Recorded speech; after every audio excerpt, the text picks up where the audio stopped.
저작거리엔 오늘도 사람들이 북적입니다. 그 틈 어딘가에 아무도 눈치채지 못하는 사람 하나가 섞여 있습니다. 어떤 날은 선비로, 어떤 날은 역관으로, 어떤 날은 산골에서 올라온 촌부로 그의 진짜 얼굴을 본 사람은 아무도 없습니다.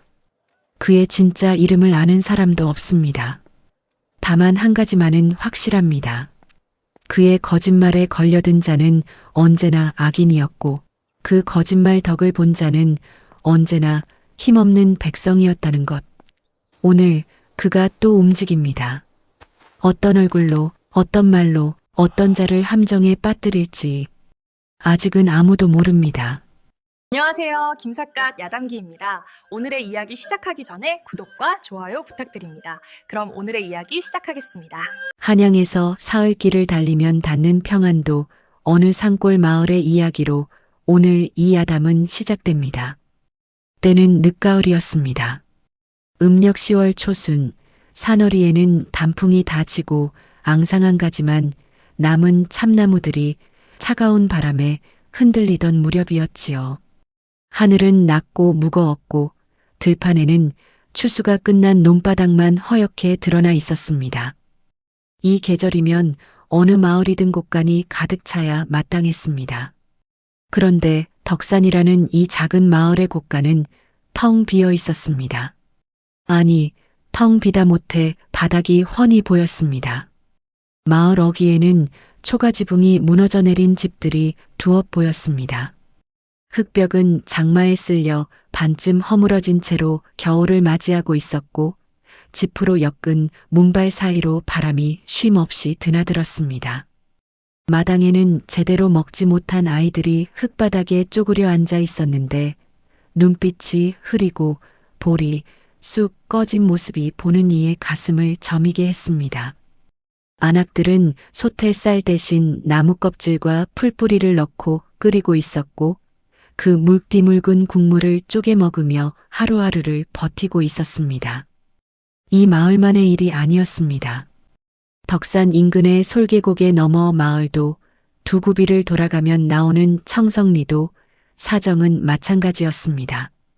평안도 일대 수십 개 마을의 백성들이 그 겨울 한꺼번에 굶주림 속으로 내몰리고 있었습니다. 그런데 이상한 일이었습니다.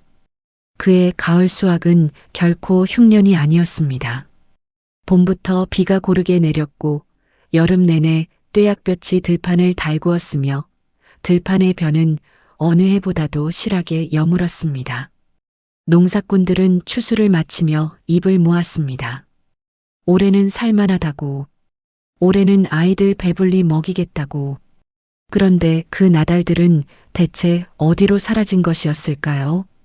관아 창고는 자물쇠가 채워진 채 굳게 닫혀 있었고 굴량미를 실어 나른다는 명목의 달구지가 밤마다 마을 앞길을 지나쳐 갔습니다. 달빛도 없는 칠흑 같은 밤에 무장한 군졸들이 사방을 에워싼 채 달구지를 몰았습니다. 달구지마다 거적대기를 덮어 무엇을 싣고 있는지 알 수 없었지만 무게에 눌린 수레바퀴가 흘길을 깊이 파고드는 소리는 마을 사람 누구나 들을 수 있었습니다. 그리고 그 달구지들이 향하는 방향은 군영이 아니었습니다. 관아도 아니었습니다. 평안도 절도사 남궁역의 사저가 있는 산 너머였습니다. 덕산 마을의 이장 할아버지가 용기를 내어 관아에 찾아갔습니다.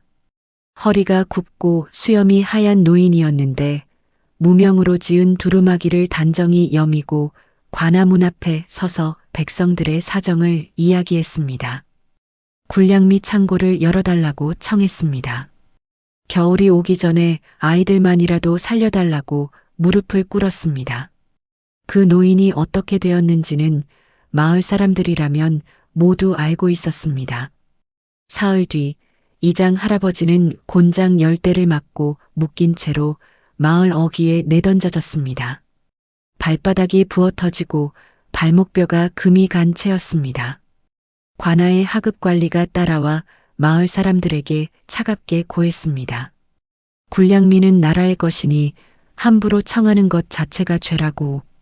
다음번에 또 이런 청을 넣는 자는 더 무거운 벌을 받게 될 것이라고 마을 사람들은 울었습니다. 그러나 소리내어 울지도 못했습니다.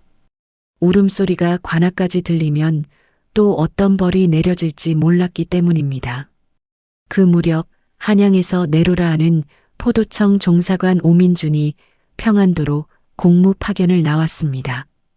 오민준은 나이 35의 젊은 종사관으로 이마가 넓고 눈매가 서늘하면서도 입가에는 항상 생각에 잠긴 듯한 표정이 어려 있는 사람이었습니다. 그는 관복 차림이었습니다.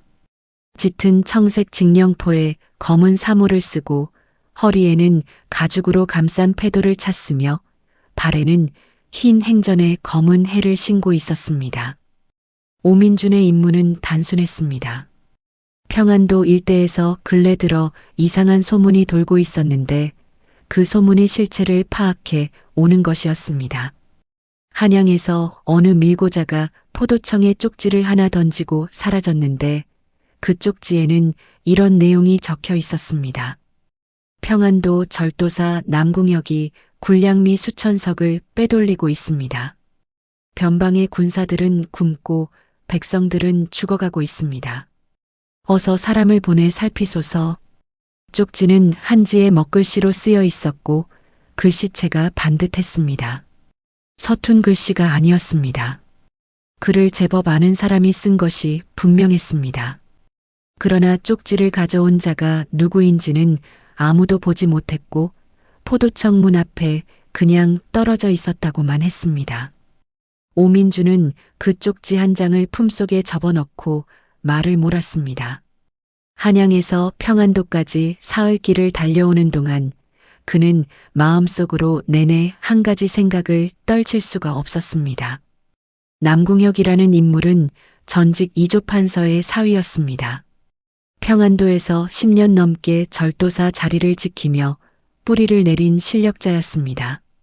그를 움직이려면 증거가 있어야 했습니다. 쪽지 한 장으로는 아무것도 할 수 없었습니다. 오민준이 평안도 인근 여관에 짐을 풀고 첫날 밤을 보내던 때였습니다. 여관 마당 한쪽 구석에서 모닥불을 쬐고 있는 나그네 하나가 눈에 들어왔습니다. 낡은 갓을 눌러쓰고 무명 도포를 걸친 겉보기에는 지방 어디선가 올라온 평범한 선비처럼 보이는 사람이었습니다. 오민준은 그 사람에게 특별히 눈길을 주지 않았습니다. 그런데 그 다음날 아침 덕산 마을 어귀를 지나다가 이장 할아버지가 지팡이에 의지해 절뚝이며 걸어 나오는 모습을 오민준이 마주쳤을 때였습니다. 노인의 굽은 등 뒤로 어젯밤 여관 마당에서 모닥불을 쬐던 바로 그 선비가 서 있었습니다. 그 선비는 이장 할아버지에게 무언가를 조용히 건네고 있었습니다. 두꺼운 면포 한 필이었습니다. 그것을 건네는 손길이 얼마나 자연스럽고 조용했는지 멀리서 보지 않았다면 아마 아무도 눈치채지 못했을 것이었습니다. 그리고 선비는 아무 말 없이 뒤돌아 걸었습니다. 멀어지는 그의 등을 바라보며 이장 할아버지는 고개를 깊이 숙였는데 그 눈가에 눈물이 맺혀 있는 것이 오민준이 눈에도 보였습니다. 오민준은 그 뒷모습을 오래 바라보았습니다. 저 사람은 누구인가? 그것이 오민준이 처음으로 변달수라는 인간에게 품은 의문이었습니다. 그리고 그날 밤 평안도 절도사 남궁혁의 사저에서는 전혀 다른 종류의 광경이 펼쳐지고 있었습니다. 남궁혁의 사저는 평안도 산자락 아래 소나무 숲에 둘러싸인 넓은 터에 자리하고 있었습니다. 높은 돌담이 사저를 빙 두르고 있었고 정문 앞에는 무장한 군졸 2명이 창을 들고 서 있었습니다. 사저 안으로 들어서면 소슬대문 너머로 사랑채, 안채, 별채가 차례로 이어졌는데 건물 하나하나가 한양의 고관대작 저택 못지않게 크고 화려했습니다. 남궁혁은 50대 초반의 사내였습니다. 키가 유달리 크고 어깨가 넓었으며 오랜 무관 생활로 얼굴이 검게 탔습니다. 회색 명주 도포 위에 누런 가죽 혁대를 두르고 방 안에서도 발에 꼭 맞는 가죽 목화를 신고 있었는데 그 모습이 언제든 전쟁터로 뛰쳐나갈 준비가 된 무인처럼 보였습니다. 눈은 작았지만 시선이 날카롭고 무거워 맞대고 있으면 이유 없이 주눅이 드는 종류의 눈빛이었습니다. 그날 밤 남궁역의 사랑채에는 등불이 환하게 밝혀져 있었습니다. 낮은 탁자 위에는 기름진 음식들이 가득 차려져 있었고 도자기 술병에서는 향기로운 술 냄새가 퍼졌습니다. 남궁역은 느긋하게 술잔을 기울이고 있었습니다. 그의 앞에는 장부 하나가 펼쳐져 있었습니다. 빼곡한 글씨로 채워진 그 장부는 군량미 입출고 기록이었습니다. 그러나 그 숫자들은 실제로 창고에 있는 쌀의 양과는 터무니없이 달랐습니다. 수천 석이 기록상으로만 존재하고 실제 창고는 텅 빈 채였습니다. 그 차액이 어디로 갔는지는 남궁역 본인만 알고 있었습니다. 아니, 정확히는 남궁역과 그 거래에 함께한 몇몇 사람들만이 알고 있었습니다. 남궁역은 장부를 덮고 술 한 잔을 더 따랐습니다. 바깥에서 바람소리가 들려왔습니다. 굶주린 마을에서 부는 바람과 똑같은 바람이었지만 그 사람에게는 그저 술안주 삼기 좋은 가을바람일 뿐이었습니다.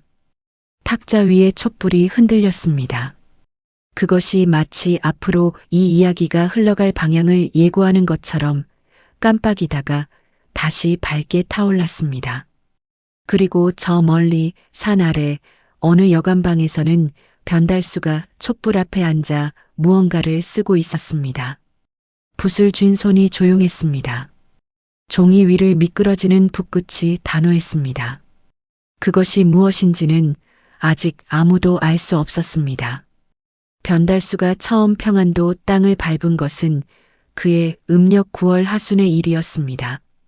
아직 단풍이 한창이던 때였습니다. 달수는 본래 한양 사람이었습니다. 정확히는 한양 남대문 안쪽 저작거리 어귀에 약재상 하나를 새들어 운영하는 겉으로 보기엔 아주 평범한 약재상이었습니다. 가게 앞에는 건조한 약재 다발들이 처마 아래 매달려 있었고 작은 나무 간판에는 변달수 약재포라고 굵직하게 씌어 있었습니다. 지나가는 사람들은 그를 그냥 약재상 아저씨로 알았습니다. 하지만 그 가게 뒤편 골방에 들어가 보면 이야기가 달라졌습니다. 낡은 뒤주 뒤에 숨겨진 작은 문을 열면 그 안에는 각종 의복들이 걸려 있었습니다. 선비의 도포, 역관의 관복, 보부상의 등짐, 무당의 무복, 심지어 하급관리의 이방 복장까지. 변달수는 필요에 따라 신분을 바꾸는 사람이었습니다. 오늘은 약재상이었다가 내일은 역관이 되었다가 모레는 먼 지방에서 상경한 향촌 선비가 되는 것이 그에게는 밥 먹듯 자연스러운 일이었습니다.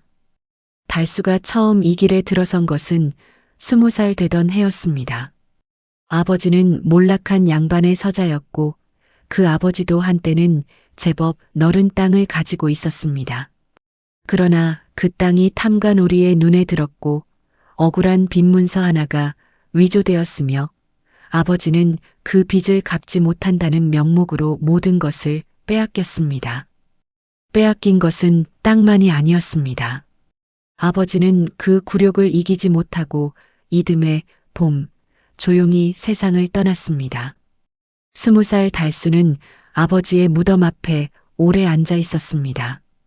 그날 달수가 무슨 생각을 했는지는 아무도 모릅니다. 다만 그 이후로 달수는 전혀 다른 사람이 되었습니다. 그는 거짓말을 배웠습니다. 아니, 정확히는 거짓말을 도구로 쓰는 법을 배웠습니다. 사람을 속이는 법, 상대방이 듣고 싶어하는 말을 알아채는 법, 탐욕스러운 자의 눈빛에서 그가 가장 두려워하는 것을 읽어내는 법. 그것들을 달수는 10년에 걸쳐 차근차근 익혔습니다. 그리고 자신이 익힌 그 능력을 오직 한 방향으로만 썼습니다. 악한 자를 속여 선한 자를 돕는 것. 그것이 달수의 길이었습니다. 달수가 평안도 행을 결심하게 된 것은 연하 때문이었습니다. 연하는 한양 북촌 인근의 기방에서 일하는 기생이었습니다. 그러나 그것은 겉모습일 뿐이었고 실제로 연하는 달수의 정보망에서 가장 중요한 역할을 맡고 있는 인물이었습니다. 권문세가의 양반들이 술에 취해 기방에서 흘리는 말들, 고관들이 잔치 자리에서 주고받는 뒷이야기들, 그 모든 것들이 연하의 귀를 통해 달수에게 흘러들어왔습니다. 연하는 나이 20대 후반의 여인이었습니다. 얼굴은 반듯하고 목소리는 낮고 고왔으며 무슨 이야기를 들어도 표정을 바꾸지 않는 습관이 오랜 기방 생활을 통해 몸에 배어 있었습니다. 그날 연하가 달수의 가게를 찾아온 것은 밤이 꽤 깊은 뒤였습니다. 짙은 남색 저고리에 옥색 치마를 입고 머리에는 비녀 하나만 꽂은 소박한 차림이었습니다. 연하는 달수에게 이야기를 했습니다. 며칠 전 기방에서 한 관리를 통해 들은 이야기였습니다. 평안도 절도사 남궁혁이 군량미를 빼돌리고 있다는 것, 변방의 군사들이 배를 골고 있다는 것, 백성들이 굶어 죽어가고 있다는 것.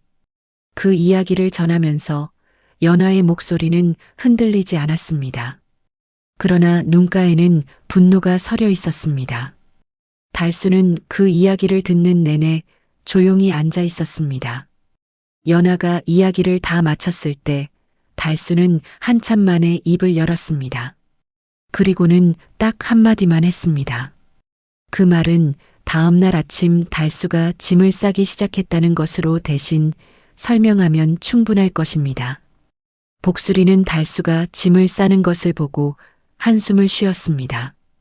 복수리는 나이 30대 후반의 사내로 얼굴이 둥글고 코가 납작하며 눈이 작아서 전체적으로 아주 평범하게 생겼습니다. 그것이 복수리의 최대 무기였습니다.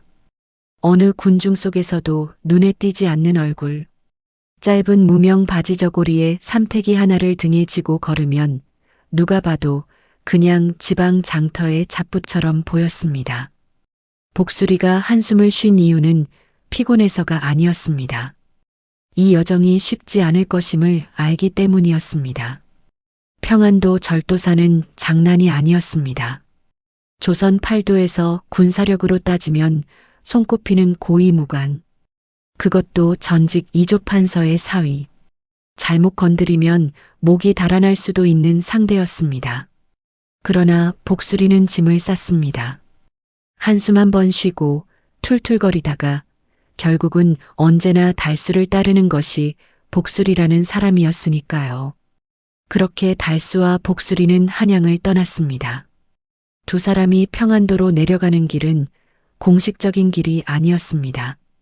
관도가 아닌 산길을 택했습니다. 이유는 단순했습니다. 관도에는 눈이 많았습니다. 출신을 묻는 자들이 있었고 행색을 살피는 자들이 있었습니다. 달수는 알려진 얼굴이었습니다. 한양 포도청의 종사관 몇몇은 달수를 알고 있었고 언젠가는 꼭 잡고 싶어 하는 자들이었습니다. 산길을 사흘 걷는 동안 두 사람은 말이 없었습니다. 달수는 걸으면서 생각했습니다. 어떻게 남궁혁에게 접근할 것인가? 어떤 신분으로 위장할 것인가? 어떤 거짓말로 그의 탐욕을 건드릴 것인가? 이것들을 찬찬히 마치 바둑판 위에 돌을 놓듯 머릿속에 하나씩 배치해가는 것이 달수가 일을 준비하는 방식이었습니다. 사흘째 되는 날 오후 산길이 끝나고 평안도 들판이 눈앞에 펼쳐졌을 때 달수는 걸음을 멈추었습니다. 눈앞의 풍경이 그를 멈추게 했습니다. 드넓은 들판에 추수가 끝난 논이 펼쳐져 있었고 저 멀리 마을의 지붕들이 보였습니다. 그런데 마을에서 연기가 오르지 않았습니다. 밥 짓는 연기가 없었습니다. 이 시각이면 어느 마을에서든 저녁밥을 짓는 연기가 피어올라야 했습니다. 그런데 마을은 조용했습니다. 굴뚝이 차갑게 서 있었습니다. 달수는 그 풍경을 한동안 바라보았습니다. 복수리가 옆에서 조용히 중얼거렸습니다. 진짜 심각하구만 하고 달수는 대답하지 않았습니다. 그저 다시 걸음을 내딛었습니다. 그 걸음이 이전보다 조금 더 단단했습니다. 평안도에 도착한 달수가 처음 사흘 동안 한 일은 아무것도 하지 않는 것이었습니다. 정확히는 보는 것이었습니다. 달수는 낮에는 마을 장터를 어슬렁거렸습니다. 나이든 선비처럼 낡은 갓을 눌러쓰고 팔에는 천을 끼운 채 느릿느릿 걸었습니다. 장터에는 물건이 별로 없었습니다. 평년이라면 이 계절 장터는 추수를 마친 농사꾼들이 쌀자루를 들고 나와 북적여야 했습니다. 그러나 지금 이 장터에는 팔 것도 살 것도 없는 사람들이 멍하니 앉아 있을 뿐이었습니다. 가끔 아이들이 장터 어귀를 맨발로 뛰어다녔는데 그 발이 이미 하얗게 트고 갈라져 있었습니다. 달수는 그것들을 모두 눈에 담았습니다. 밤에는 여간방에 앉아 낮에 들은 것들을 정리했습니다.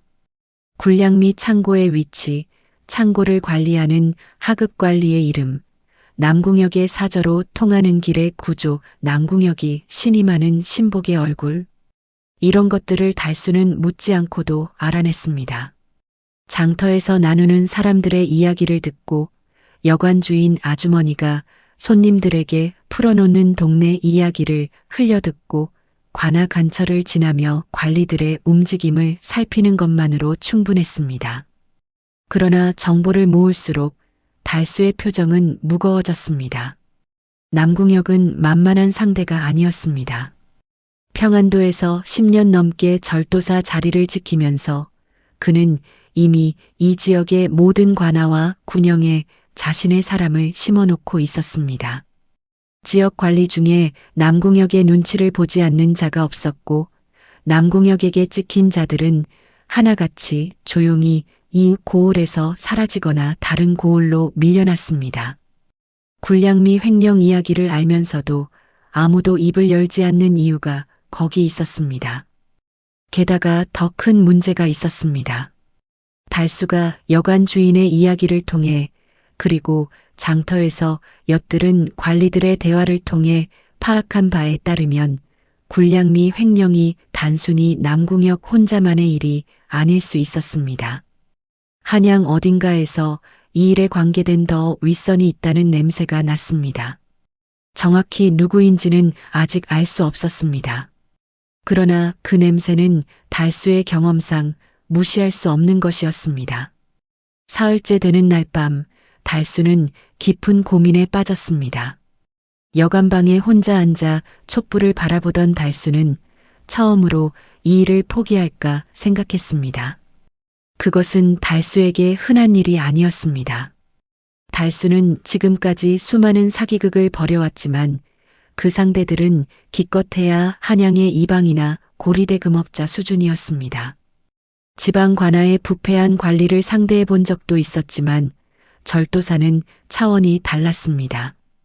조선 팔도에서 절도사는 그 지역의 군사와 행정을 동시에 쥐고 있는 사실상 지역의 왕이나 다름없는 위치였습니다.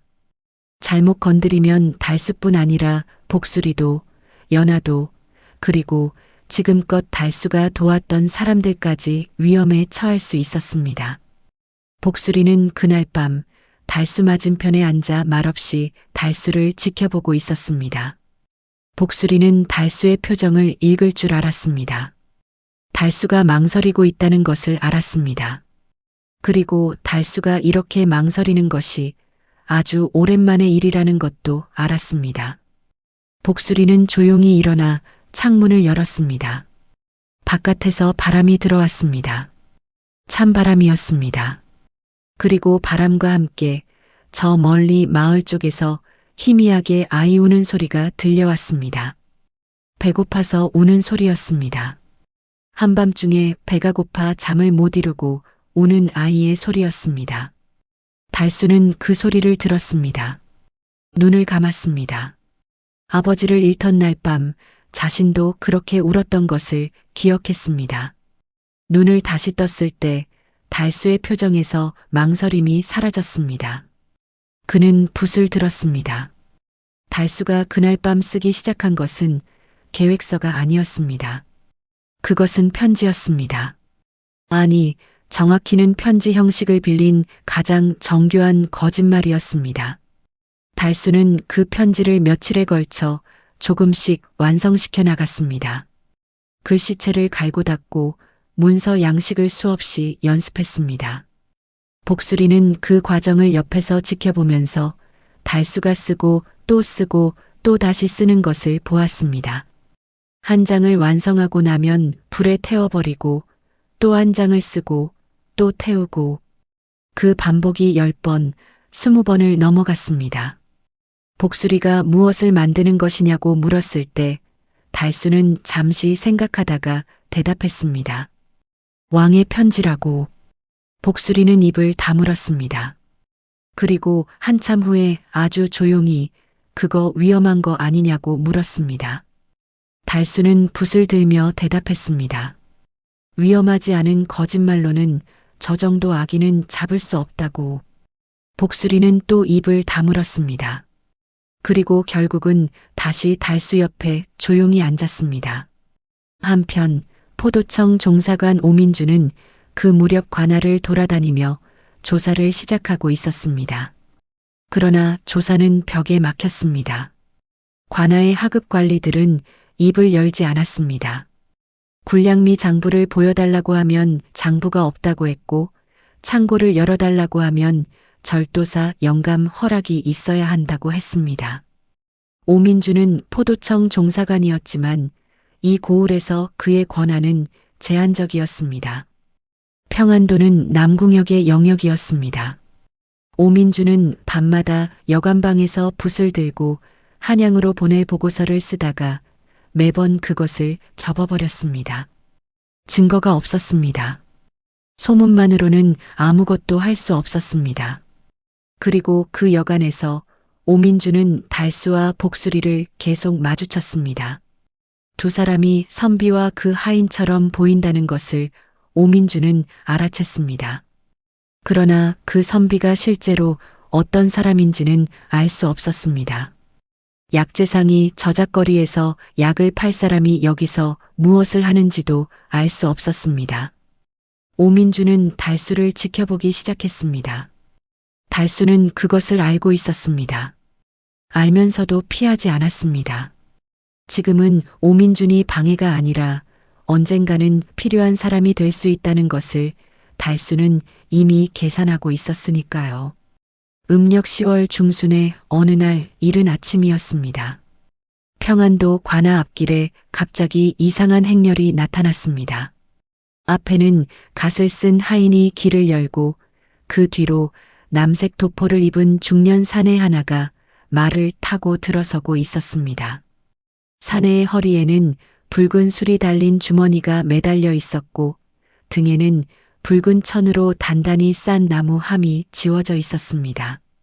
함의 겉면에는 금박으로 두른 붉은 명주가 씌워져 있었는데 그것만 보아도 이것이 보통 물건이 아님을 한눈에 알 수 있었습니다. 그 사내가 바로 변달수였습니다. 이번 달수의 위장은 지금껏 그가 해온 것 중에 가장 대담한 것이었습니다. 그는 내관, 즉 임금의 명을 직접 받아 지방에 파견되는 궁중의 내시관리로 위장했습니다. 남색 도포는 내관의 복색이었고 허리에 붉은 술 주머니는 내관이 임금의 명을 전달할 때 차는 상징물이었습니다. 그리고 등의 진 함 안에는 달수가 수십 번을 고쳐 쓰고 또 고쳐 쓴 끝에 완성한 그것이 들어 있었습니다. 왕의 밀지, 임금이 직접 쓴 비밀 명령서. 물론 그것은 가짜였습니다. 그러나 그것이 가짜임을 알아볼 수 있는 사람은 조선 팔도에서 손에 꼽을 정도였습니다. 왕의 밀지는 극도로 비밀스러운 문서였고 그 서식과 어보, 임금의 도장의 형태를 정확히 아는 지방 관리는 거의 없었습니다. 달수는 그 점을 정확히 노리고 있었습니다. 복수리는 하인으로 위장해 달수의 뒤를 따랐습니다. 짧은 직령포에 망건을 쓰고 나기 고삐를 쥔 복수리는 누가 보아도 그냥 내관 나리의 수행 하인이었습니다. 달수가 관아 앞에 나타나자 관아 문지기들이 황급히 달려나왔습니다. 내관 어른이 직접 납시였다는 것은 한양에서 어명이 내려온 것을 의미했습니다. 내관의 방문은 언제나 긴장과 두려움을 동반했습니다. 관아 관리들이 바쁘게 움직이기 시작했고 그 소식은 순식간에 관아 안쪽으로 퍼져나갔습니다. 달수는 천천히 말에서 내렸습니다. 내관답게 조용하고 점잖게, 그러나 어딘가 모르게 위압적인 걸음걸이로 관아 문 안으로 들어섰습니다. 그의 눈빛은 지방 관리들을 아래로 내려다보는 것이 몸에 밴 사람처럼 서늘했습니다. 관아 수석 이방이 달려와 깎듯이 허리를 숙였습니다. 이방은 나이 50대의 사내로 얼굴이 붉고 몸집이 둥근 편이었습니다. 뜻밖의 내관 방문에 당황한 기색이 역력했지만 체면상 그것을 드러내지 않으려고 애쓰고 있었습니다. 달수는 이방의 인사를 가볍게 받으며 말했습니다. 전하의 어명으로 이 고을의 군량 실태를 살피러 왔다고. 절도사 나리께 이 사실을 알리되 자신이 왔다는 것을 함부로 외부에 발설하면 안 된다고. 이것은 밀지, 즉 비밀 어명이라고. 그 말이 이방의 얼굴을 굳게 했습니다. 달수는 그 표정을 놓치지 않았습니다. 이방이 두려워하고 있다는 것을 읽었습니다. 그리고 그 두려움이 바로 자신에게 필요한 것임을 달수는 알았습니다. 달수가 관아 안쪽 방에 자리를 잡고 앉자 이방은 잠시 후 조심스럽게 찾아왔습니다. 그리고 지금 당장 절도사 어른께 이 사실을 알려야 하겠냐고 물었습니다. 달수는 고개를 저었습니다. 먼저 창고를 보고 싶다고 했습니다. 장부를 확인하기 전에 실제 창고 상태를 직접 눈으로 보는 것이 어명이라고 했습니다. 이방은 난처한 표정을 지었습니다. 창고는 절도사 어른의 허락 없이는 열 수가 없다고 했습니다. 달수는 천천히 고개를 들어 이방을 바라보았습니다. 그 눈빛이 아주 조용하지만 서늘했습니다. 그리고 말했습니다. 전하의 어명보다 절도사의 허락이 높은 것이냐고. 그것이 이방이 지금 하고 싶은 말이냐고. 이방의 얼굴이 하얗게 질렸습니다. 달수는 더 이상 말하지 않았습니다. 그것으로 충분했습니다. 결국 이방은 달수를 군량 창고로 안내했습니다. 창고 안의 풍경은 달수가 예상했던 것보다도 더 처참했습니다. 수천 석을 보관할 수 있는 넓은 창고 안에 실제로 남아있는 쌀은 한쪽 구석에 쌓인 몇 가마니가 전부였습니다. 바닥에는 쌀겨가 뒤섞인 먼지가 쌓여 있었고 빈 가마니들이 무너진 채 흩어져 있었습니다. 쥐 한 마리가 달수의 발치 앞을 재빠르게 가로질러 갔습니다. 달수는 그 광경을 보며 잠시 눈을 감았습니다. 복수리는 달수의 뒤에서 그 창고를 바라보았습니다. 복수리의 눈에도 분노가 스쳤습니다. 그러나 두 사람 모두 아무 말하지 않았습니다. 달수는 품에서 작은 수첩을 꺼내 무언가를 적는 척했습니다. 실제로는 창고의 구조와 자물쇠의 위치, 창고 주변 관리의 배치를 눈에 새기고 있었습니다. 관할을 나온 달수는 그날 오후 여관으로 돌아와 복수리와 머리를 맞댔습니다. 오늘 본 것은 준비의 시작이었습니다. 창고 상태를 직접 확인했다는 것, 그리고 이방이 내관의 위장을 의심 없이 받아들였다는 것이 중요했습니다. 이제 다음 단계는 남궁혁 본인을 만나는 것이었습니다. 그러나 남궁혁은 쉽게 만날 수 있는 사람이 아니었습니다. 그는 사저에 머물며 함부로 외부인을 들이지 않는 것으로 알려져 있었습니다. 내관이 왔다는 소식을 들으면 불러들이겠지만 그 만남에서 달수가 어떤 말을 해야 남궁혁을 완벽하게 포획할 수 있는지를 지금부터 준비해야 했습니다. 달수는 생각에 잠겼습니다. 탐욕스러운 사람을 속이는 가장 좋은 방법은 그 사람이 원하는 것을 건드리는 것이었습니다. 남궁혁이 원하는 것은 무엇인가? 군량미를 빼돌리는 이유는 무엇인가? 그것이 단순한 욕심인가 아니면 더 큰 무언가를 위한 자금 마련인가? 그 질문의 답을 달수는 아직 모르고 있었습니다.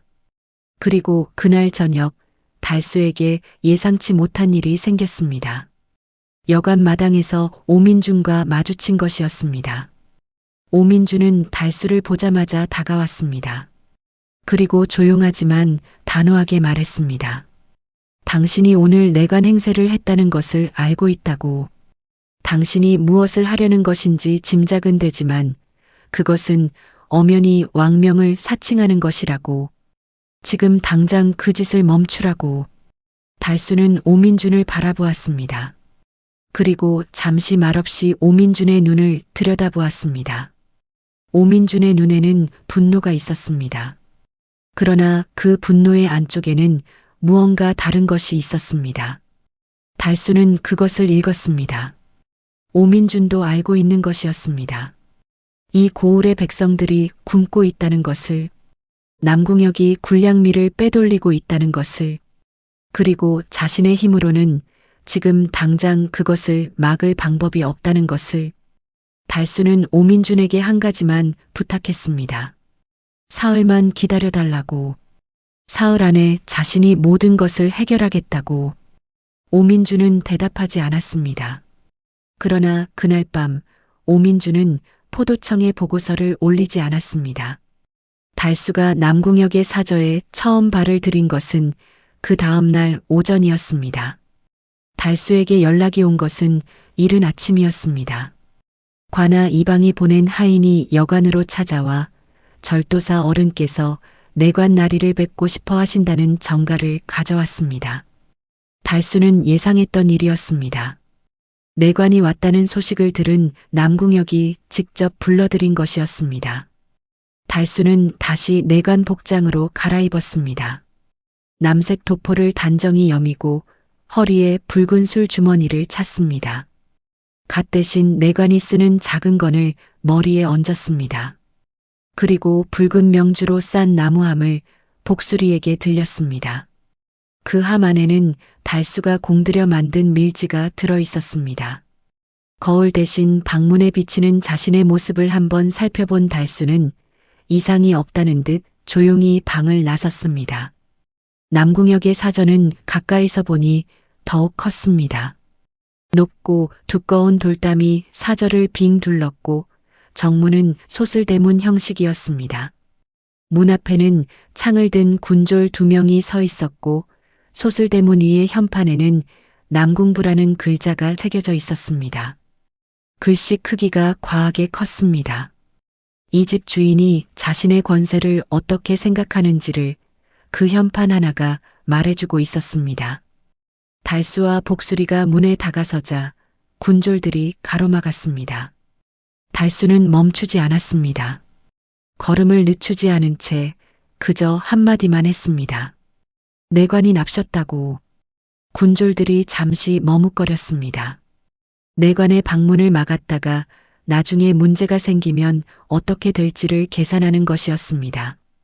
결국 군졸 하나가 안으로 달려가 보고를 올렸고 잠시 후 문이 열렸습니다. 사랑채는 넓고 화려했습니다. 방 안에는 호피, 즉 호랑이 가죽이 깔려 있었습니다. 두꺼운 가죽이 방 한가운데를 덮고 있었고 그 위에 육중한 좌탁이 놓여 있었습니다. 탁자 위에는 이미 차와 과일이 차려져 있었습니다. 벽면에는 무기들이 걸려 있었습니다. 환도, 활, 화살통. 그 무기들은 단순한 장식이 아니었습니다. 날이 서 있고 광이 났습니다. 지금 이 순간에도 쓸 수 있는 무기들이었습니다. 남궁혁은 탁자 맞은편에 앉아 달수를 기다리고 있었습니다. 달수가 방 안으로 들어서는 순간 두 사람의 눈이 마주쳤습니다. 남궁혁의 눈빛은 달수가 지금껏 상대해온 어느 악인과도 달랐습니다. 겁이 없는 눈이었습니다. 오랜 무관 생활을 통해 수많은 위기와 전투를 겪어온 사람의 눈. 사람을 보는데 익숙하고 상대방이 어떤 종류의 사람인지를 순식간에 가늠하는 눈. 달수는 그 눈빛이 자신을 처음부터 끝까지 훑고 지나가는 것을 느꼈습니다. 달수는 표정을 바꾸지 않았습니다. 내관의 위험을 조용하게 유지하며 자리에 앉았습니다. 처음 한참 동안은 서로 탐색이었습니다. 남궁혁은 내관 나리의 먼 길을 위로하는 정중한 인사로 대화를 시작했습니다. 어느 고을을 거쳐 오셨느냐? 노정이 힘들지는 않으셨느냐? 먼 길을 오신 것은 어인 일이냐? 그 말들은 정중했지만 달수는 그 안에 박힌 날카로운 탐색을 느꼈습니다. 남궁혁은 이미 경계하고 있었습니다. 달수는 차를 한 모금 마시고 천천히 입을 열었습니다. 전하께서 변방의 군량 실태를 몸소 살피고자 하신다고 했습니다. 나라의 변방이 흔들리면 안 된다는 전하의 깊은 우려가 있으셨다고. 그래서 이 자신이 밀지를 받고 내려왔다고. 그 말을 하면서 달수는 복수리가 들고 있던 함을 가져와 탁자 위에 내려놓았습니다. 그리고 붉은 명주를 조심스럽게 걷어냈습니다. 함 안에서 나온 것은 정성스럽게 두루마리로 말린 한지 문서였습니다. 그 위에는 주홍색 어보가 찍혀 있었습니다. 달수가 수십 번의 연습 끝에 완성한 가짜 왕의 도장이었습니다. 남궁혁의 눈이 그것을 향했습니다. 남궁혁은 문서를 집어들지 않았습니다. 대신 아주 조용하게 달수에게 물었습니다. 밀지를 직접 확인해도 되겠느냐고. 달수는 자연스럽게 고개를 끄덕였습니다. 물론이라고. 전하의 어명을 직접 확인하는 것은 당연한 절차라고. 남궁혁은 천천히 두루마리를 들어 올렸습니다. 그리고 펼쳤습니다. 달수는 그 순간 숨을 참았습니다. 겉으로는 아무렇지도 않은 표정이었지만 속으로는 심장이 빠르게 뛰고 있었습니다.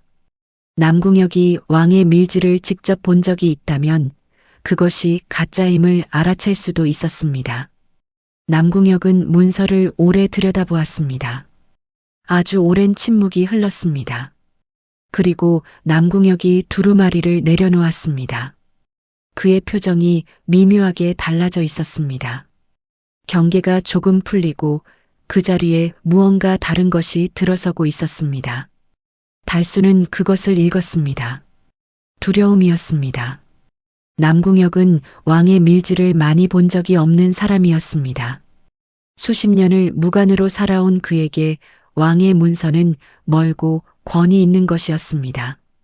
그리고 달수가 만든 가짜 밀지는 그 권위를 완벽하게 흉내내고 있었습니다. 달수는 그 틈을 놓치지 않았습니다. 낮고 조용한 목소리로 그러나 한 글자 한 글자를 분명히 하면서 말을 이어갔습니다. 전하께서는 변방 군량에 대한 보고를 직접 받고 싶어 하신다고. 창고의 실제 수량과 장부상의 수량이 일치하는지를 이 자신이 직접 확인하고 돌아가야 한다고. 만약 일치하지 않는 것이 있다면 그것은 전하께 그대로 보고될 것이라고. 그 말에 남궁혁의 얼굴이 굳었습니다. 달수는 계속했습니다. 그러나 만약 절도사 나리께서 이 일을 원만히 해결하고 싶으시다면 방법이 없지는 않다고. 창고의 수량을 제대로 맞추어 장부를 정리하고 빠진 것이 있다면 그 이유를 납득할 수 있게 설명해 주신다면 자신이 전하께 좋게 보고 드릴 수 있다고. 이 말이 핵심이었습니다. 달수가 노린 것은 바로 이것이었습니다. 남궁혁이 창고의 실상을 숨기려 한다면 그는 반드시 무언가 행동을 해야 했습니다. 그 행동이 증거가 되는 것이었습니다. 남궁혁은 잠시 달수를 바라보았습니다. 그 눈빛은 여전히 날카로웠습니다. 완전히 믿는 것은 아니었습니다. 그러나 의심을 확신으로 바꿀 수 없는 상황이기도 했습니다. 결국 남궁혁은 고개를 끄덕였습니다. 창고 장부를 정리해 올리겠다고, 이틀 후에 다시 오시면 모든 것을 보여드리겠다고. 달수는 조용히 자리에서 일어났습니다. 밀지 두루마리를 다시 함 안에 넣으면서 아무렇지도 않은 표정으로 덧붙였습니다. 이틀 후에 뵙겠다고. 사절을 나와 어느 정도 걷다가 복수리가 달수 옆에 바짝 붙어 낮게 물었습니다. 통했냐고. 달수는 앞을 바라보며 걸으면서 아주 조용하게 대답했습니다. 반쯤은 통했다고. 복수리가 반쯤만이냐고 물었습니다. 달수가 말했습니다. 남궁혁은 영리한 사람이라고. 밀지를 완전히 믿지는 않는다고. 그러나 혹시나 진짜일 수도 있다는 가능성에 베팅을 할 만큼은 겁을 먹었다고. 그리고 그것으로 충분하다고.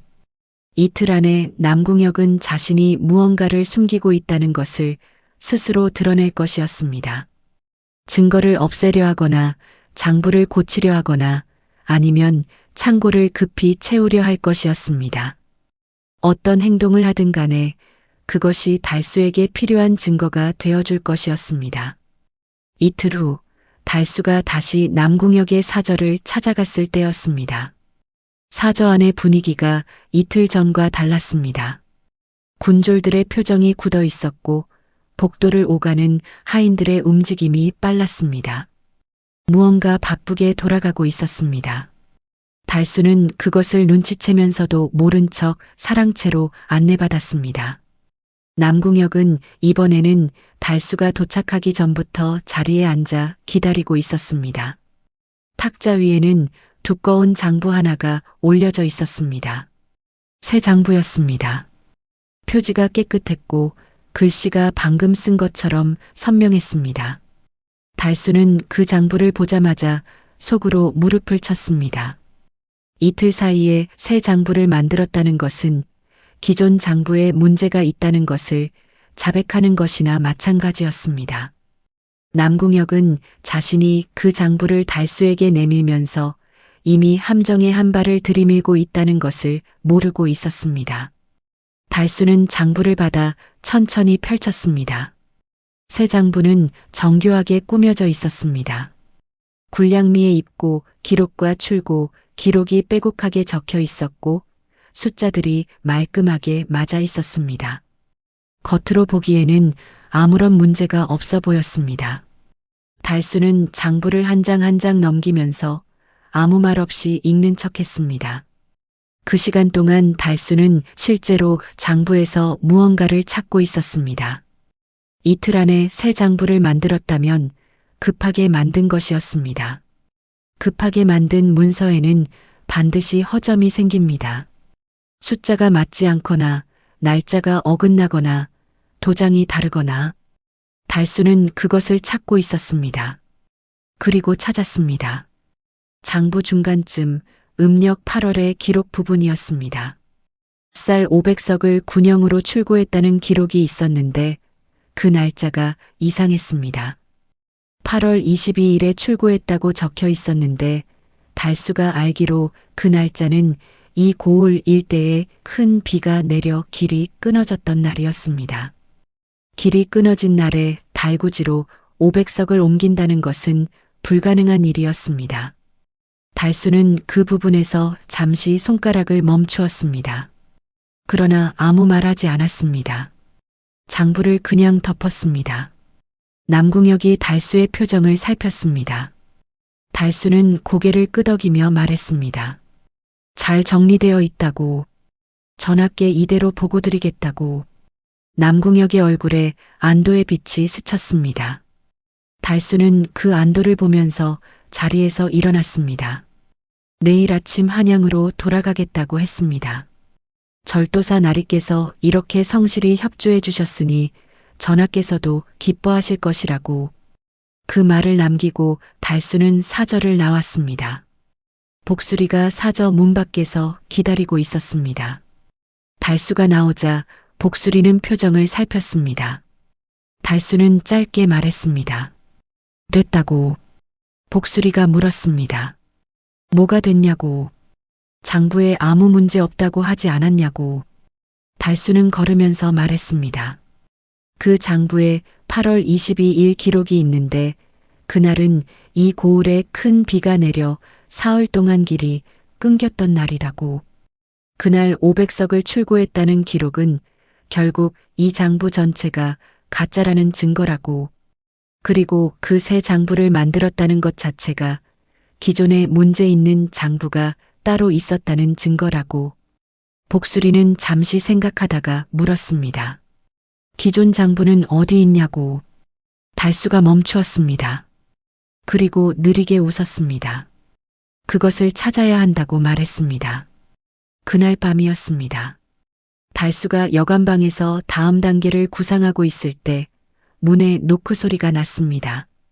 달수가 문을 열었습니다. 문 앞에 오민준이 서 있었습니다. 오민준의 표정이 심상치 않았습니다. 달수를 바라보는 눈빛이 이전과 달랐습니다. 경계가 아니라 무언가를 전하러 온 사람의 표정이었습니다. 오민준은 말했습니다. 오늘 오후 남궁역의 사저에서 달구지 여러 대가 나왔다고. 달구지들이 어디로 갔는지 확인해 보았더니 사저에서 20리 떨어진 산속의 어느 창고로 들어갔다고. 그 창고에 불빛이 새도록 사람들이 드나들었다고. 달수는 오민준을 바라보았습니다. 오민준이 덧붙였습니다. 당신이 뭘 하고 있는지 다 알고 있다고. 그리고 사흘이라고 했는데 이미 이틀이 지났다고. 달수는 잠시 오민준을 보다가 방 안으로 들어오라고 했습니다. 그날 밤 처음으로 두 사람은 한 방에서 이야기를 나누었습니다. 달수와 오민준. 서로 이 일을 다른 방식으로 풀고자 했지만 원하는 결과는 같은 두 사람. 그리고 달수는 그날 밤 오민준에게 진짜 계획을 말하기로 했습니다. 다음 날 새벽이었습니다. 해가 뜨기 한참 전 산자락이 아직 어둠 속에 잠겨 있던 시각이었습니다. 달수와 복수리 그리고 오민준 이렇게 세 사람이 조용히 여관을 나섰습니다. 오민준은 전날 밤 달수의 계획을 듣고 한참 침묵했습니다. 그리고 한 가지 조건을 달았습니다. 자신도 함께 가겠다고. 달수가 혼자 움직이면 증거가 법적으로 효력이 없을 수 있다고. 포도청 종사관인 자신이 함께 있어야 나중에 이 증거가 진짜 효력을 발휘할 수 있다고. 달수는 그 말이 옳다는 것을 알았습니다. 오민준의 합류를 받아들였습니다. 세 사람은 각자 평범한 차림이었습니다. 달수는 내관 복장을 벗고 다시 낡은 선비 차림으로 돌아갔습니다. 복수리는 언제나처럼 무명 바지 저고리였습니다. 오민준은 관복을 벗고 무채색 도포를 걸쳤습니다. 오민준이 어젯밤 달구지를 뒤쫓아 확인한 창고는 사저에서 산길로 20리 거리에 있었습니다. 세 사람이 산길을 걷는데 2시간이 조금 넘게 걸렸습니다. 해가 산자락 위로 막 얼굴을 내밀 무렵 소나무 숲 사이로 낮은 지붕이 보이기 시작했습니다. 창고는 숲속에 깊이 들어앉아 있었습니다. 밖에서 보면 그냥 산속의 허름한 창고처럼 보였지만 가까이 다가가자 자물쇠가 단단히 채워져 있었고 주변에 짓밟힌 풀밭과 수레바퀴 자국이 선명했습니다. 오민준이 주변을 살폈습니다. 지키는 사람은 없었습니다. 달구지가 물건을 내리고 간 뒤였고 이른 새벽이라 아직 관리인이 나오지 않은 것이었습니다. 복수리가 자물쇠를 살펴보았습니다. 복수리는 품에서 가는 쇠꼬챙이를 꺼냈습니다. 손놀림이 능숙했습니다. 잠시 후 딸깍 소리와 함께 자물쇠가 열렸습니다. 창고 안은 어두웠습니다. 오민준이 가져온 불씨로 작은 등잔에 불을 붙였습니다. 그 불빛이 흔들리며 창고 안을 비추었습니다. 그 순간 세 사람 모두 말을 잃었습니다. 창고 안은 쌀가마니로 가득 차 있었습니다. 천장 높이까지 쌓인 쌀가마니들이 창고를 꽉 채우고 있었습니다. 가마니마다 먹으로 표시가 찍혀 있었는데 그 표시가 바로 관아의 군량미 창고 표식이었습니다. 관아 군량 창고에 있어야 할 쌀들이 여기 있었습니다. 오민주는 등잔을 들고 창고 안을 천천히 걸었습니다.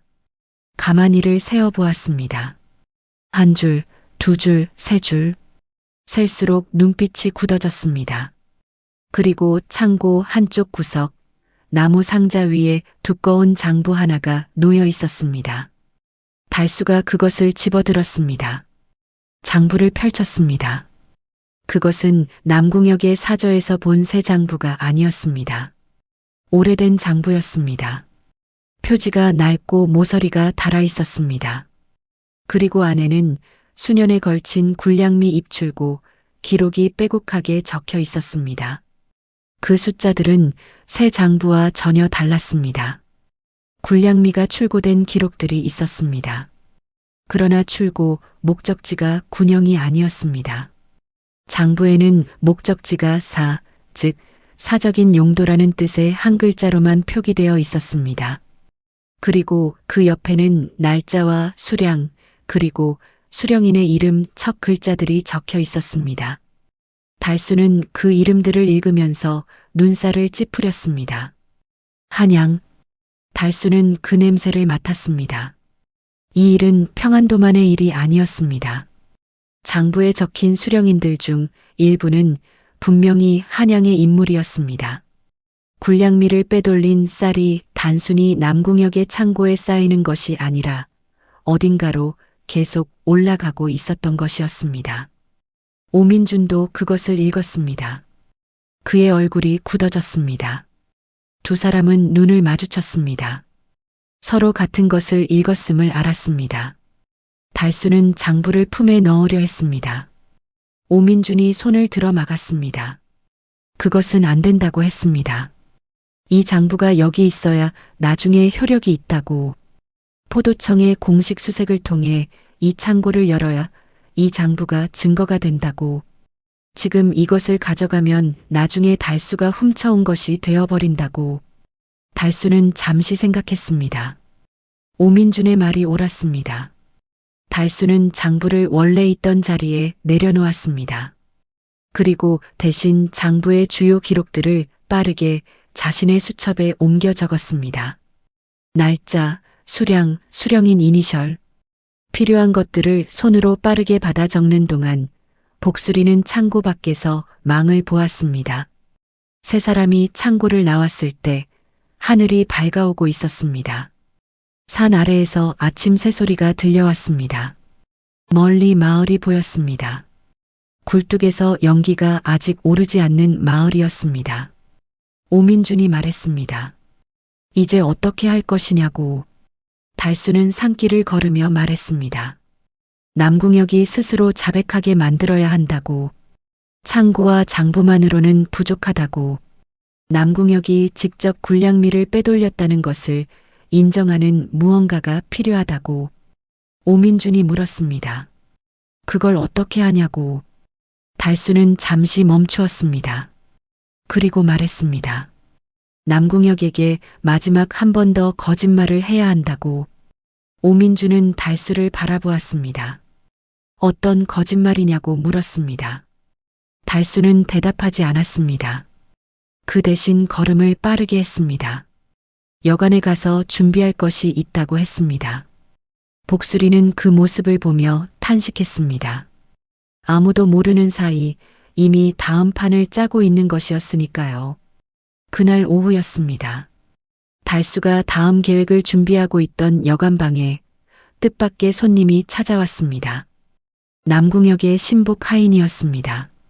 나이 40대에 단단하게 생긴 사내였는데 짧고 굵은 목과 두꺼운 어깨를 가지고 있어서 오래전 무예를 닦은 사람처럼 보였습니다. 사내는 방문 앞에 서서 달수에게 정가를 전했습니다. 절도사 어른께서 내관 나리를 오늘 저녁 사저로 다시 한번 초대하신다고. 마지막 작별 인사를 나누고 싶으신다고. 달수는 그 정가를 받는 순간 등골에 무언가 차가운 것이 스치는 것을 느꼈습니다. 이상했습니다. 남궁혁은 달수가 내일 아침 한양으로 떠난다고 했습니다.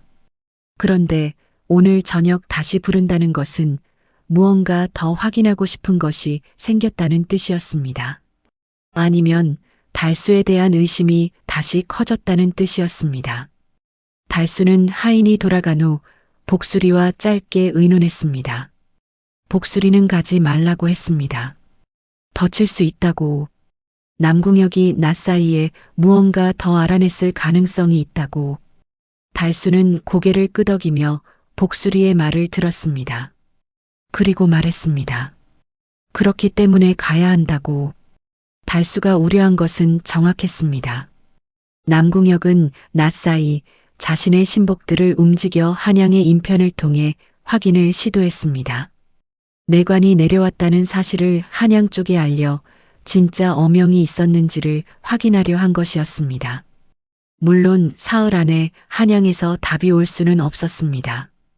그러나 남궁혁의 눈빛은 달수를 볼 때마다 조금씩 더 날카로워지고 있었습니다. 달수는 그날 저녁 다시 남궁혁의 사저를 찾았습니다. 이번에는 분위기가 달랐습니다. 사랑채에는 이전과 달리 남궁혁의 신복 2명이 방 안에 함께 있었습니다. 두 사람 모두 허리에 칼을 차고 있었습니다. 탁자 위에는 음식이 없었습니다.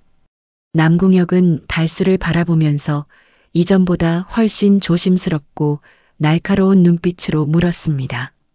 내관 나리께서는 언제 한양을 출발하셨느냐고, 어느 길로 내려오셨느냐고, 한양에서 출발하시기 전에 누구를 만나셨느냐고. 달수는 그 질문들이 무엇을 뜻하는지 정확히 알았습니다. 남궁혁은 달수를 의심하고 있었습니다. 그것을 확인하려는 것이었습니다. 달수는 흔들리지 않았습니다. 질문 하나하나에 차분하고 구체적으로 대답했습니다. 한양 출발일, 경유한길, 만난 사람들. 달수는 이 모든 것을 미리 준비해 두었습니다.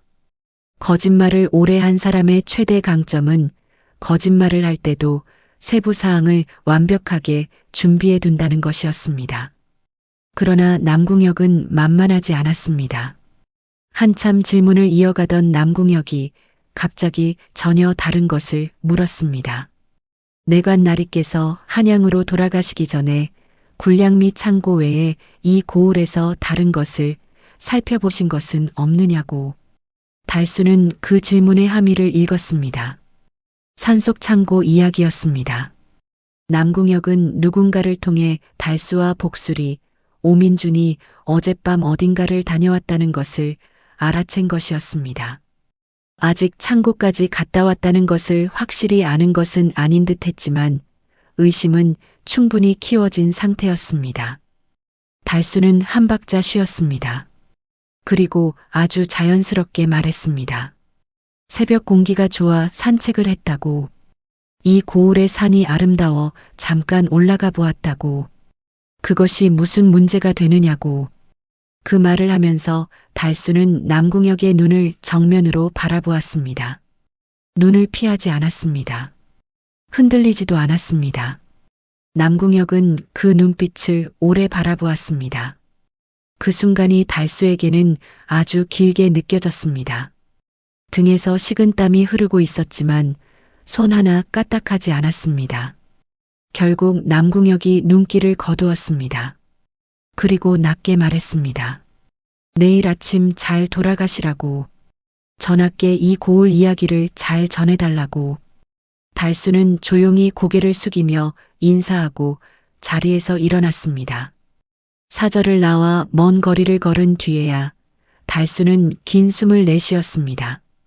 복수리가 옆에서 기다리고 있다가 달수의 얼굴을 보고 물었습니다. 괜찮냐고. 달수는 잠시 아무 말 없이 걸었습니다. 그러다가 말했습니다. 시간이 없다고. 남궁혁이 한양에 확인을 보냈을 텐데 빠르면 사흘, 늦어도 닷새 안에 이 내관이 가짜라는 것이 밝혀질 것이라고. 복수리가 말했습니다. 그러면 어떻게 하느냐고. 달수가 말했습니다. 오늘 밤이 마지막이라고. 달수는 여관으로 돌아오지 않았습니다. 대신 오민준을 찾아갔습니다. 오민준은 여관 근처 냇가에서 혼자 앉아 있었습니다. 달수가 오는 것을 보고 일어섰습니다. 달수는 오민준에게 말했습니다. 오늘 밤 모든 것을 끝내야 한다고. 내일 아침 일찍 오민준이 공식적으로 포도청 종사관 신분으로 관아의 수색영장을 제출하고 산속 창고를 압수해야 한다고. 그리고 그와 동시에 달수는 남궁혁을 상대로 마지막 한판을 벌이겠다고. 오민준은 달수를 바라보았습니다. 무슨 계획이냐고 물었습니다. 달수는 말했습니다. 남궁혁이 군량미를 빼돌린 것을 그 자신의 입으로 인정하게 만들겠다고. 오민준은 침묵했습니다. 달수가 덧붙였습니다. 믿어달라고. 그리고 오민준이 해야 할 것은 내일 아침 첫 닭이 울기 전에 수색영장을 들고 관아 앞에 서 있는 것뿐이라고. 오민준은 오랫동안 달수를 바라보다가 천천히 고개를 끄덕였습니다. 그날 밤 달수는 혼자 움직였습니다. 복수리도 이번에는 데려가지 않았습니다. 달수는 복수리에게 내일 아침 일찍 오민준을 도와 관아와 창고 쪽을 살펴달라고 부탁했습니다. 복수리는 달수를 걱정하며 혼자 가지 말라고 했지만 달수는 이번 마지막은 혼자 가야 한다고 했습니다. 이유는 간단했습니다. 사람이 많으면 움직임이 느리고 움직임이 느리면 들킬 위험이 높아집니다. 그리고 이번 계획은 달수 혼자의 담력과 순발력만으로 이루어지는 것이었습니다. 달수는 어두운 밤길을 걸어 남궁역의 사저 인근으로 갔습니다. 사저의 불빛이 밤에도 환하게 새어나오고 있었습니다. 사랑채에서 불빛이 보였습니다. 남궁역이 아직 잠들지 않았다는 뜻이었습니다. 달수는 사저단 밖에서 한참 서 있었습니다. 그는 지금 하려는 것이 무엇인지 다시 한번 스스로에게 물었습니다. 위험했습니다. 남궁혁이 이미 의심하고 있는 상태에서 다시 그 앞에 나타나는 것은 쉽지 않았습니다. 그러나 이것 없이는 내일 창고를 압수해도 남궁혁은 끝까지 부인할 것이었습니다. 장부가 가짜라고, 누군가 자신을 모함한 것이라고. 증거는 있지만 자백이 없으면 실력자인 남궁혁을 완전히 꺾기 어려울 수 있었습니다. 달수는 심호흡을 하고 걸음을 내딛었습니다. 달수는 정문이 아닌 사저 옆 담 쪽으로 돌아갔습니다. 거기에는 작은 쪽문이 있었습니다. 사저의 하인들이 드나드는 문이었습니다. 달수는 이 문의 위치를 이틀 전부터 눈여겨두고 있었습니다. 낮에 사저를 방문하면서 주변 구조를 머릿속에 새겨두었습니다. 쪽문은 안에서 걸쇠가 걸려 있었습니다. 달수는 가는 나무 막대를 이용해 걸쇠를 들어 올렸습니다. 손이 익숙했습니다. 잠시 후 문이 소리 없이 열렸습니다. 달수는 사저 안으로 들어갔습니다. 사저 안은 밤인데도 여기저기 등불이 켜져 있었습니다. 달수는 어두운 그림자를 따라 조심스럽게 움직였습니다. 사랑채로 가는 복도 중간, 달수는 잠시 멈추어 귀를 기울였습니다. 사랑채 안에서 남궁혁의 목소리가 들렸습니다. 혼자가 아니었습니다. 신복과 이야기를 나누고 있었습니다. 달수는 들었습니다. 남궁혁이 신복에게 말하는 내용이 담밖까지 흘러나왔습니다. 내관이 가짜일 가능성이 있다고. 이틀 안에 한양에서 확인이 오면 그자를 당장 잡아들이라고. 그리고 그 전에 창고에 있는 것들을 더 깊은 곳으로 옮겨야 한다고. 달수는 그 말을 들으며 속으로 빠르게 계산했습니다. 시간이 더 줄었습니다. 남궁혁이 창고를 옮기면 오민준이 내일 아침 수색을 나갔을 때 이미 빈 창고만 있을 수 있었습니다. 지금 당장 무언가를 해야 했습니다. 달수는 품에서 마지막으로 준비해온 것을 꺼냈습니다. 그것은 편지 한 통이었습니다. 한지에 쓰인 짧은 편지였는데 그 내용은 아주 단순했습니다. 이 편지는 어보가 찍히지 않은 달수 자신의 이름으로 쓴 것이었습니다. 편지에는 이렇게 쓰여 있었습니다. 절도사 나리, 저는 오늘 밤 이 편지를 마지막으로 나리 앞에서 사라지겠습니다. 그러나 이미 이 고을의 창고와 장부 기록은 한양으로 전달되었습니다. 나리께서 지금 당장 자수하시어 모든 것을 솔직히 고하신다면 전하의 판단에 자비가 있을 것입니다. 그러나 하루라도 늦으면 나리를 보호해 주실 분이 아무도 없게 됩니다. 이 편지는 가짜 밀지가 아니었습니다. 달수 자신의 이름이 없는 그냥 편지였습니다. 그러나 이 편지가 하는 일은 단 하나였습니다. 남궁혁이 창고를 옮기려는 움직임을 멈추게 하는 것, 그리고 가장 중요한 것, 오늘 밤 남궁혁이 신복들에게 무언가 실토하는 말을 하게 만드는 것이었습니다. 달수는 그 편지를 사랑채 창문 아래 돌 위에 눌러두었습니다. 그리고 원래 온 길로 조용히 빠져나왔습니다. 사저 밖으로 나온 달수는 사저단 바깥에 조용히 서서 기다렸습니다. 얼마 지나지 않아 사랑채 안이 술렁이는 소리가 들렸습니다. 편지가 발견된 것이었습니다. 남궁혁의 목소리가 높아졌습니다. 단박까지 선명히 들렸습니다. 남궁혁은 신복에게 소리쳤습니다. 창고를 오늘 밤 당장 옮길 수 없다고. 만약 지금 움직이다가 포도청 종사관에게 발각되면 더 큰일이 된다고. 그 내관이 이미 모든 것을 알고 있다면 지금은 일단 기다려야 한다고. 그리고 그 다음에 나온 남궁혁의 말이 달수가 기다리던 것이었습니다. 남궁혁이 신복에게 말했습니다. 이번에 창고에 있는 것들이 발각되면 나만 끝나는 게 아니라고. 한양의 윗분들도 함께 끝난다고. 그래서 함부로 움직일 수 없다고. 이미 수천 석을 빼돌렸고 그것이 누구누구에게 나누어진 것인지 다 기록에 남아있다고. 단밖에서 그 말을 들은 달수는 수첩을 꺼내 빠르게 받아 적었습니다. 그것으로 충분했습니다. 달수는 조용히 그 자리를 떠났습니다. 산속을 걸어 내려오는 내내 하늘에는 별이 가득했습니다. 찬바람이 불었지만 달수는 그것을 느끼지 못했습니다. 머릿속이 차분하면서도 날카로웠습니다. 마지막 퍼즐이 맞추어진 것이었습니다. 산 아래 마을에서 밤새 들려오던 굶주린 아이의 울음소리가 이제는 더 들리지 않았습니다. 아이가 지쳐 잠든 것인지 아니면 달수의 귀가 다른 소리들을 듣고 있는 것인지는 알 수 없었습니다. 달수는 오민준을 찾아가야 했습니다. 내일 아침이 오기 전에. 동이 트기 1시간 전이었습니다. 달수는 오민준이 묵고 있는 여관방 문을 두드렸습니다. 오민준은 자지 않고 있었습니다. 문을 열면서 달수를 보는 오민준의 눈빛은 이미 모든 것을 예상하고 기다렸다는 듯 차분했습니다. 달수는 방 안으로 들어가 앉았습니다. 그리고 수첩을 꺼내 오민준 앞에 펼쳐놓았습니다. 수첩에는 달수가 그날 밤 단밖에서 들은 내용, 그리고 이틀 전 창고 장부에서 옮겨 적은 기록들이 빼곡하게 적혀 있었습니다.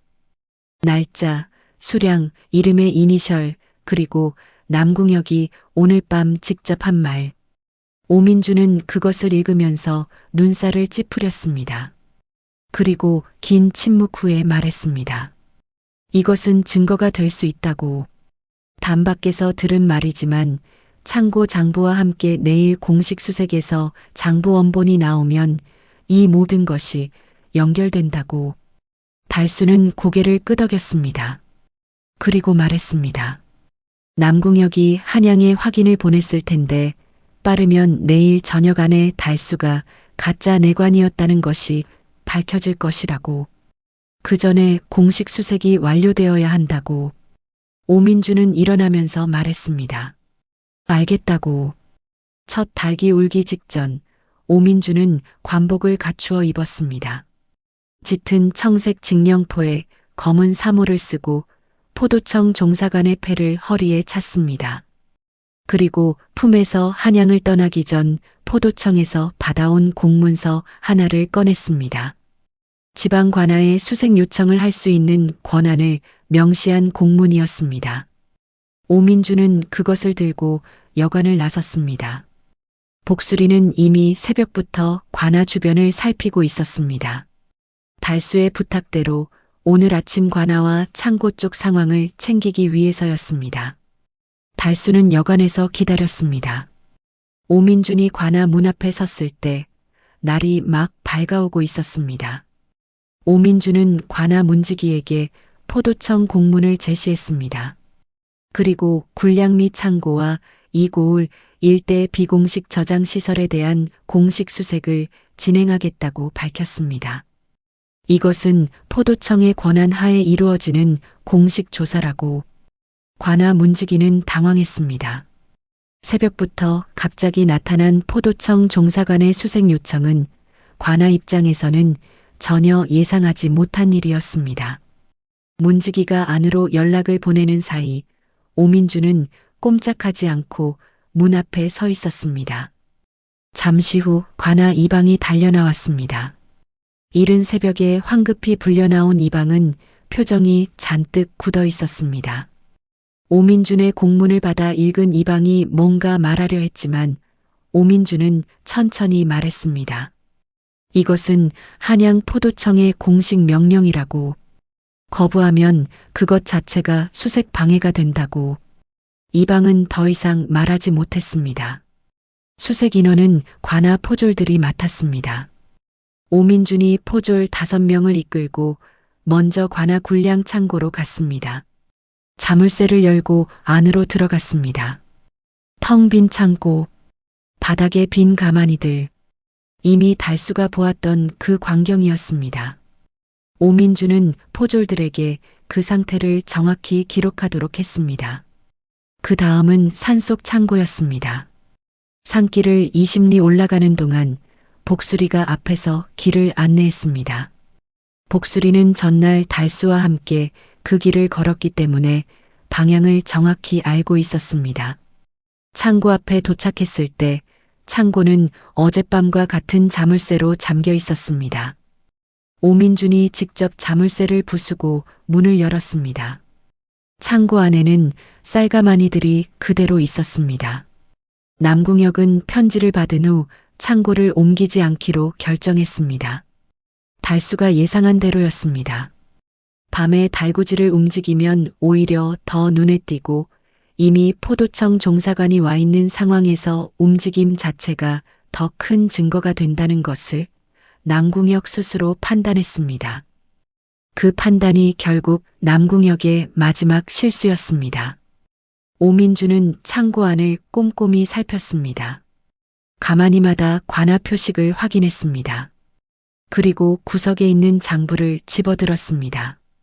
달수의 수첩에 적힌 내용과 장부의 내용이 일치했습니다. 날짜, 수량 모든 것이 맞아 떨어졌습니다. 오민주는 장부를 증거로 확보했습니다. 수색이 끝난 것은 해가 중천에 오를 무렵이었습니다. 오민주는 관아로 돌아와 이방을 앞에 놓고 공식 진술서를 작성했습니다. 군량 및 창고의 상태, 산속 비공식 창고의 내용, 장부의 기록, 모든 것이 문서로 남겨졌습니다. 그리고 오민주는 남궁혁의 사저로 사람을 보냈습니다. 포도청 종사관이 절도사 나리를 관아로 모시고자 한다고. 남궁혁이 관아에 나타난 것은 오후였습니다. 그는 여전히 크고 당당했습니다. 회색 도포를 입고 넓은 어깨를 곧게 세운 채 관아 안으로 들어서는 모습은 이 고을의 실질적 권력자다운 위엄이 서려 있었습니다. 눈빛은 오민준을 향해 날카로웠습니다. 오민준은 남궁혁과 마주 앉았습니다. 그리고 조용하게 그러나 분명하게 말했습니다. 오늘 아침 수색에서 발견된 것들을 하나하나 설명했습니다. 창고의 위치와 쌀의 수량, 장부의 내용, 그리고 달수의 수첩에 적힌 남궁혁이 전날 밤 신복에게 직접 한 말. 남궁혁의 얼굴이 굳어갔습니다. 오민주는 말했습니다. 지금 이 자리에서 모든 것을 솔직히 말씀해 주시면 자수한 것으로 기록이 되어 상급에 보고될 것이라고. 그러나 부인하신다면 장부와 증거만으로 처리될 것이라고. 그리고 장부에 이름이 적힌 다른 관련자들도 함께 조사받게 될 것이라고. 남궁혁은 한참 말이 없었습니다. 방 안이 조용했습니다. 밖에서 바람 소리만 들렸습니다. 그리고 남궁혁이 말하기 시작했습니다. 처음에는 천천히, 그 다음에는 조금씩 빠르게. 군량미를 빼돌린 것은 자신만의 결정이 아니었다고. 한양에서 지시가 내려온 것이라고. 그 지시를 내린 사람들의 이름들을. 오민주는 그 모든 것을 받아 적었습니다. 그날 저녁 달수는 여관방에서 그 소식을 들었습니다. 복수리가 들어와 짧게 전했습니다. 남궁혁이 다 풀었다고. 달수는 아무 말 없이 잠시 앉아 있었습니다. 그리고 자리에서 일어나 창문을 열었습니다. 저 멀리 마을이 보였습니다. 해가 지는 하늘 아래 이번에는 마을에서 연기가 오르고 있었습니다. 저녁밥을 짓는 연기가 굴뚝에서 피어올랐습니다. 한두 군데가 아니었습니다. 여러 굴뚝에서 동시에 연기가 오르고 있었습니다. 달수는 그것을 바라보며 오래 서 있었습니다. 복수리가 옆에서 말했습니다. 창고쌀이 마을들로 나누어진 것이냐고. 달수는 고개를 끄덕였습니다. 복수리가 물었습니다. 이제 한양으로 돌아가는 것이냐고. 달수는 잠시 생각하다가 말했습니다. 내일 아침에 떠나자고. 그날 밤 늦게 오민준이 달수를 찾아왔습니다. 오민준은 방 안으로 들어와 달수 앞에 앉았습니다. 그리고 말했습니다. 당신이 한 일에 대해 포도청에 어떻게 보고해야 할지 모르겠다고. 왕의 밀지를 위조한 것은 엄연히 중죄라고.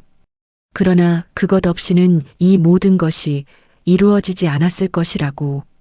달수는 오민준을 바라보았습니다.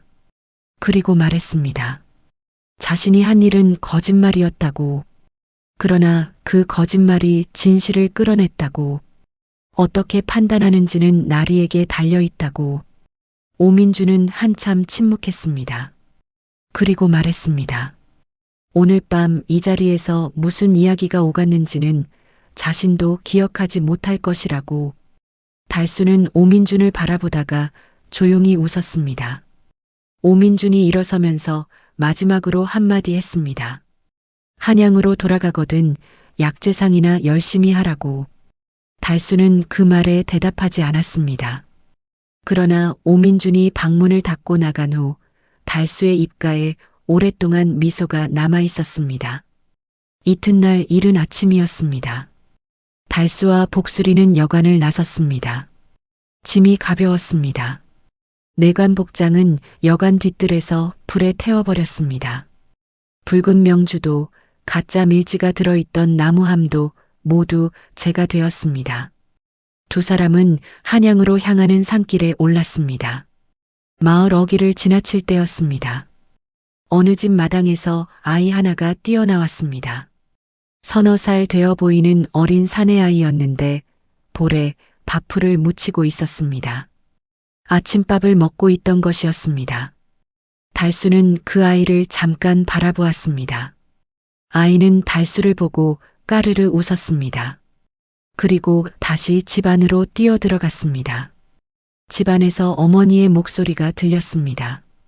아이를 부르는 따뜻한 목소리였습니다.